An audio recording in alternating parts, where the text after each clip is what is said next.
안녕하세요. 국내 코로나 백신 개발비 치료제 개발 동향의 발표를 맡은 윤채연입니다. 지금 우리나라 백신 접종률은 10월 16일 기준으로 접종 완료율 63.9%로 빠른 백신 접종 완료율을 보이고 있는데요. 그만큼 사람들이 관심을 보이고 참여하고 있다는 겁니다. 그렇다면 현재 국내 백신과 치료제 개발이 어디까지 왔는지 한번 알아볼까요?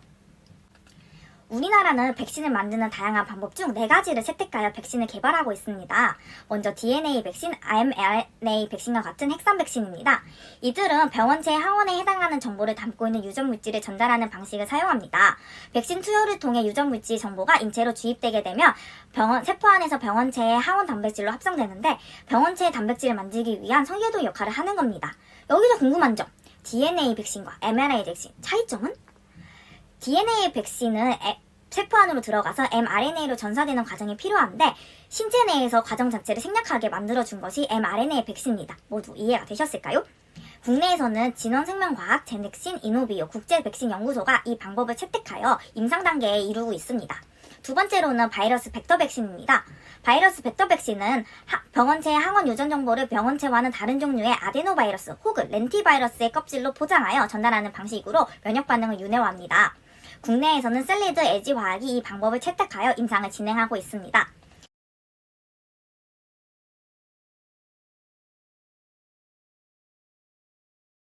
마지막으로는 제조합 백신입니다. 제조합 백신은 병원체의 껍데기나 세포막을 구성하는 특정 단백질 조각 등을 주요 성분으로 삼는 것인데요. 유전자 제조합 기술을 이용하여 대량 생산에 정제하여 면역 증강제와 함께 투여하여 높은 면역 반응을 유도하는 방식입니다. 국내에서는 SK 바이오사이언스가 개발했고 현재 임상 1, 2상을 진행했고 곧 3상을 준비 중입니다. SK 바이오스는 사스 코로나 바이러스 이 표면에 있는 스파이크 단백질만을 항원으로 이용해 백신을 개발하고 있습니다. 이제 백신에 대해 알아봤으니 국내 코로나 치료제 현황에 대해서도 알아볼까요? 지금 우리나라에서 허가된 치료제는 길리어드 사이언스 코리아에서 나온 치료제와 셀트리온에서 나온 치료제가 허가되어 있습니다. 임상 단계에 진행 중인 국내 치료제안은 대웅제약, 셀트리온, 동아약품, 종근당, 욕심장 웰빙 등 총 13군데가 치료제 임상 실험을 진행 중입니다. 허가된 치료제와 임상 실험 중인 회사 13곳 중 9곳이 선택한 방법은 항바이러스제입니다.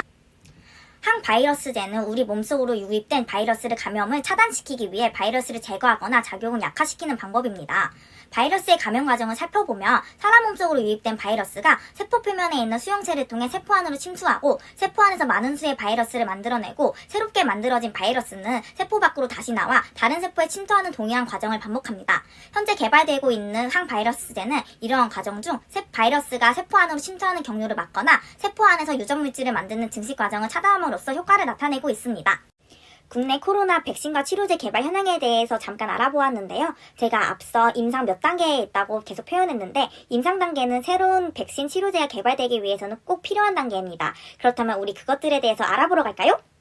잠시 원활한 설명을 위해 캐릭터로 저를 대체하겠습니다. 먼저 새로운 백신 치료제를 개발하기 위해 한 개의 후보 물질을 이용한 다양한 실험적 연구를 수행합니다. 그 다음 해당 치료제의 안정성 및 유효성을 확인하기 위해 사람을 대상으로 한 임상실험에서 여러 단계를 거쳐 모든 절차가 완료된 이후 허가비 상업화의 과정을 거치게 됩니다. 그래서 임상시험은 백신 치료제 개발 단계에서 매우 중요한 단계인데요. 그 과정에 대해서 알아볼까요? 전임상시험은 새로 개발한 신약 후보 물질을 사람에게 사용하기 전에 동물에게 사용하여 부작용이나 독성 효과 등을 알아보는 시험입니다. 동물 실험을 통해 실험약의 증인은 부작용 및 독성을 검색하는 안정성 평가가 실시되기 때문에 인간을 대상으로 한 임상시험이 시작되기 전에 진행하는 매우 중요한 단계입니다. 제1상 임상시험은 약물의 안정성을 평가하는 목적인 단계입니다. 안정성을 평가하고 안전한 복용량 범위를 결정하며 부작용을 식별하기 위해 소규모의 건강한 지원자를 대상으로 시험합니다.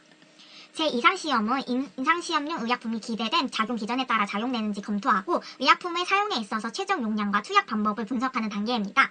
임상 2A에서는 연구 중인 질병을 가진 환자를 대상으로 효능에 대해 개념 증명을 확립하며 임상 2B 단계에서는 용량 찾기 단계로 더 큰 치료 그룹을 대상으로 한 연구에서 안정성에 대한 추가 모니터링과 함께 약물 부작용을 최소화하면서 치료 효과를 나타내는 최적의 용량을 결정하는 단계입니다. 제3상 임상시험은 안정성 및 효능의 최종 확인 단계입니다.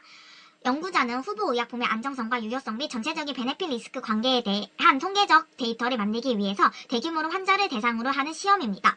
임상시험 동안 실생산 규모의 생산 계획, 시작청에 대해 풍모 허가를 받기 위해 필요하고 복잡한 서류 준비 등을 위해 품질 등에 관한 중요한 연구가 많이 수행되기 때문에 오랜 시간이 걸리는 단계 중 하나입니다.